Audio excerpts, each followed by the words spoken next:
All right. So Matt, we both learned last night that someone at this conference we were both at has the coronavirus. So how have you been reacting to that?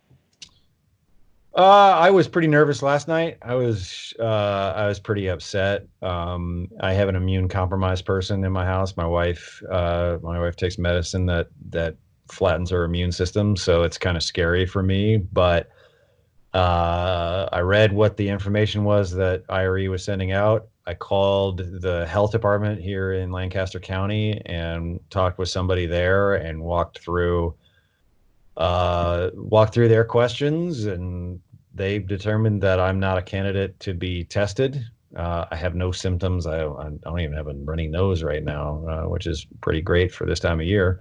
Um, I'm not a candidate to be tested, even with an immune compromised person in my house.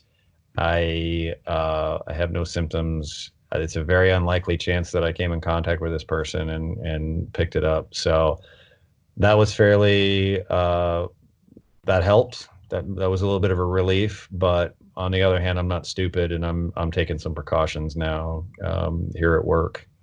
Yeah, so am I. I will stay away from work for about the next 14 days. So we'll see how that goes. Now, talk about this quiz that you gave your students.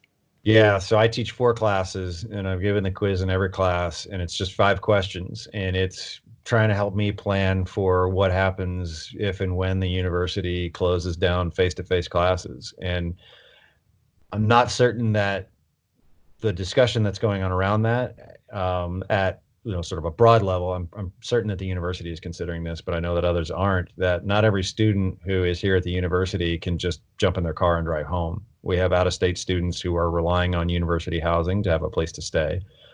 There are students at this university who don't actually have a place to stay and are sleeping on friends' couches and things like that. And if everything's closed down and those friends leave, they're in not a good place. There are students that are relying on university food services for meals. That without a meal plan, they don't have anything to eat, so they're food insecure.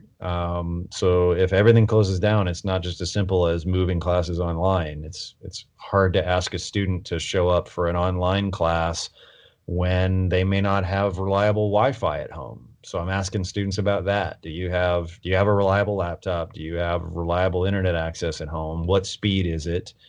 And last but not least, like how confident are they that they can complete a course online? What I found out earlier today in one of my classes, every single student has taken an online class before. So I'm not totally worried about that one, but yeah, it's hard to learn when you have to worry about where your next meal is going to come from. And so I'm asking them that so I can figure out what resources the university has. I can make sure that the university is taking care of them, and that they are in a position to finish out the semester and learn if and when that happens. Gotcha. And what steps are you taking already to make sure this doesn't spread, just in case you do have it? Well, my door is now closed. I pride myself on having an open door policy, and if my door is open, you walk on in. I have hung a biohazard sign on the front door and shut the door, and I've told students that they are not to come to my office for help. I've set my classes up on a communication platform called Slack, where they can ask me questions there. Students all have my cell phone number. They can text me if they need to. Email. We can do something like this, like Skype. Like there's no shortage of ways that we can get in touch with each other to figure it out. But I sent them all emails this morning saying, "Hey, here's what's going on with me. I just got this news that somebody who went to a conference I went to tested positive. Don't come to my office anymore. We'll conduct any business we need to at a safe distance." I am continuing with in-person class meetings because the distance between me up in the front and them in the seats is further than 6 feet. So there's not really a worry there. But we're about a week and a couple of days. We're a week and a half out from spring break. So um, hopefully we can get to that and not have anything going on and not have any massive disruptions, and everything should be fine from there. Good, good. But this must be pretty worrying for your family and your wife with that immune system disorder. Yeah, it's not fun right now. And I have been trying to tell people that all the people asking you to wash your hands, if you're a healthy person and you're not really worried about this, the hand washing is not for you. It's for your friends and family and people that you don't even know who have compromised immune systems and are really vulnerable to this. And I can tell you it's scary. It's really scary.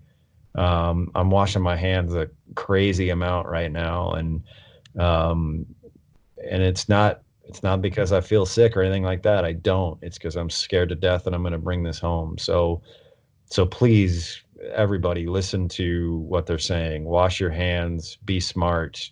Don't take risks. And do it for people who can't, not for yourself. Okay. All right. Well, we're all hoping the best for the best. Is there anything else you want to add? No, I think we got it. Okay. All right. Thanks, Matt.